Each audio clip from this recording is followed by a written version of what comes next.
مفيش مستحيل عند ربنا.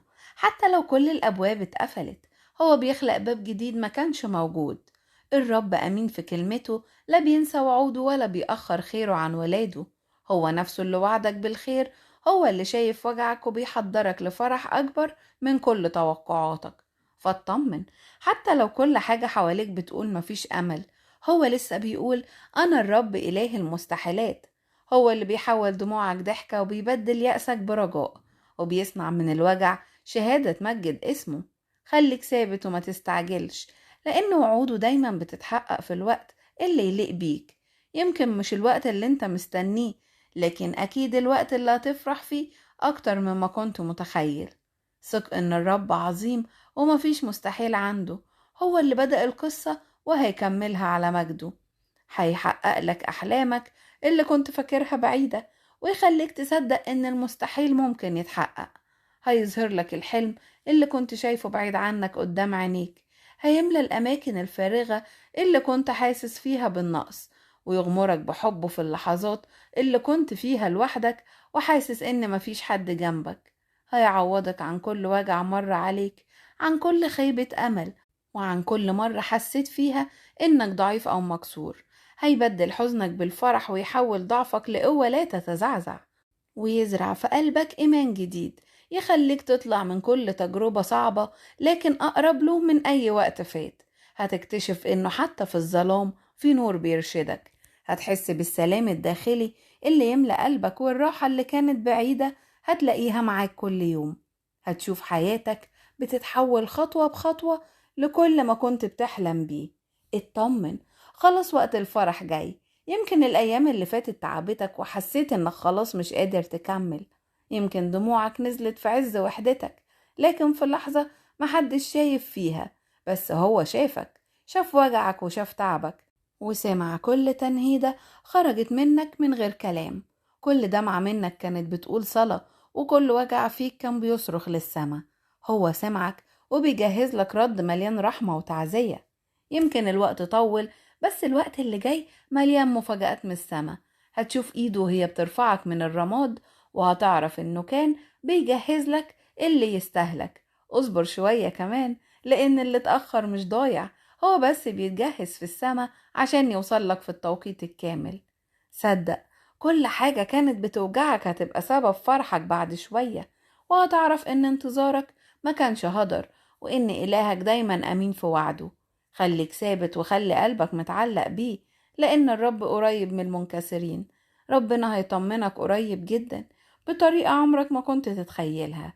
يمكن تكون مش فاهم ليه اتأخر الفرح وليه الدعوة ما استجابتش لحد دلوقتي، بس هو كان بيشتغل في الخفاء، بيرتب التفاصيل اللي هتفرح قلبك في الوقت الصح.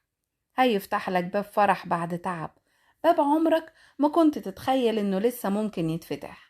وهيعوضك عن كل لحظة وجع، عن كل وقت حسيت فيه انك لوحدك، عن كل حاجة راحت منك وفكرت انها انتهت. الرب ما بينساش تعبك ولا بينسى الدموع اللي نزلت وانت ساكت. هو شايف وبيحسب كل حاجة بدقة ومحبة، وهيوصل لك وقت التعويض الإلهي اللي فيها تقول الرب صنع بيه عظائم. هيقدم لك فرح نقي، مش فرح مؤقت زي فرح العالم، لكن فرح فيه راحة وسلام. فرح يبدل كسرتك لقوة ويحول حزنك لحمد وتسبيح. اصبر شوية كمان، لأن السما منستكش، والخير اللي جاي ليك أعظم من كل اللي راح. هتشوف ايده وهي بترجع لك اللي ضاع، بس مش زي ما كان، لكن أضعاف أضعاف، لأن إلهك إله التعويضات. هو أمين إلى المنتهى. فطمن قلبك، لأن الفرج قريب، والصوت اللي جاي من السما بيقولك النهاردة سلامي أترك لكم، سلامي أعطيكم. سيبها بين إيديه وصدق إن اللي جاي أحلى بكتير من اللي فات. افرح وارفع راسك، حتى لو الأيام اللي فاتت كانت صعبة. ما تستسلمش للحزن، لأن اللي جاي مختلف. اللي جاي هو وقت فرحك الحقيقي. هو عارف تعبك وعارف كل وجع خفي محدش حس بيه. قريب جدا هتشوف بإيدك اللي كنت بتصلي علشانه، وهتفتكر كل دمعة نزلت وتقول كانت سبب في البركة اللي أنا فيها دلوقتي. ربنا هيبهرك بعمله، هيفتح لك أبواب ما كنتش حتى تتوقعها، ويخليك تشوف بعينيك اللي كنت بتحلم بيه سنين. اللي كنت شايفه مستحيل هيتحقق ببساطة قدامك، عشان تعرف إن الرب عظيم في وعوده وأمين في كلمته. افرح، مش لأن كل حاجة تمام، لكن لأنك واثق إن إلهك ماسك زمام الأمور. هو بيحول الانتظار لمعجزة، وبيحول الوجع لشهادة، وبيخلق من الرماد قصة مجد جديدة. خليك متأكد، اللي جاي أحلى من كل اللي فات. فرحك قرب وسلامك راجع، وإيد الرب الممدودة هي اللي هترفعك فوق كل تعب وعدم. ارفع راسك وامشي بثقة، لأن الرب معاك، وهيكمل قصتك بفرح يفوق الخيال. هتبدأ تشوف إشارات ربنا في كل حاجة حواليك. هتحس إن ربنا بيكلمك بطريقته الخاصة، وإن كل حاجة حواليك بقت علامة من محبته. هتلاقي الباب اللي اتقفل زمان، اللي كنت فاكره خلاص انتهى، بيتفتح فجأة من غير مقدمات، وبيفاجئك الرب بفرصة جديدة، كأنك بتبدأ من أول وجديد، بس المرة دي بإيده هو. وهتسمع الخبر اللي نفسك فيه من زمان، الخبر اللي كنت بتستناه بدموع وسكوت وصبر. يمكن كنت فقدت الأمل، لكن ربنا ما فقدش خطته.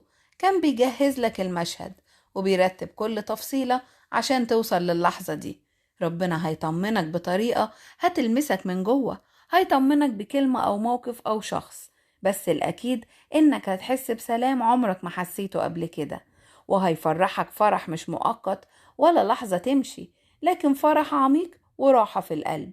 فما تستعجلش، لأن كل حاجة بتحصل ليك مش ضدك، دي بتحصل عشان توصلك للخير اللي اتكتب باسمك. وصدقني، قريب جدا هتشوف بعينيك ايد ربنا هي بترجع لك سلامك، وتقول من قلبك: الرب كان هنا من البداية وما سابنيش لحظة. الفرح اللي جاي هيفوق كل توقعاتك، لأن إلهك ما بيعملش نص فرحة ولا بيكمل نص وعد. هو بيكمل على أكمل وجه، وبيقدم لك حاجة مليانة مجد فوق كل اللي كنت بتحلم بيه. يمكن دلوقتي مش شايف غير الانتظار، مش حاسس غير بالوحدة والتعب، بس صدقني، ورا الهدوء ده في إعداد سماوي كبير.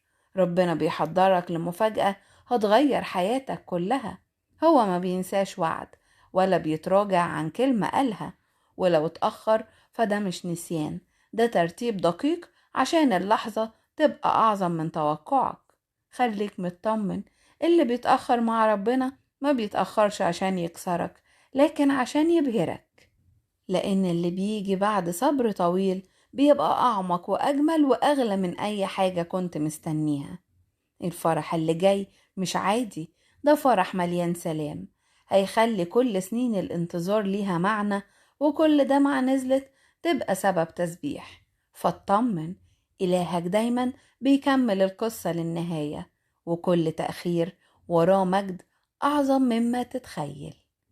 آمين.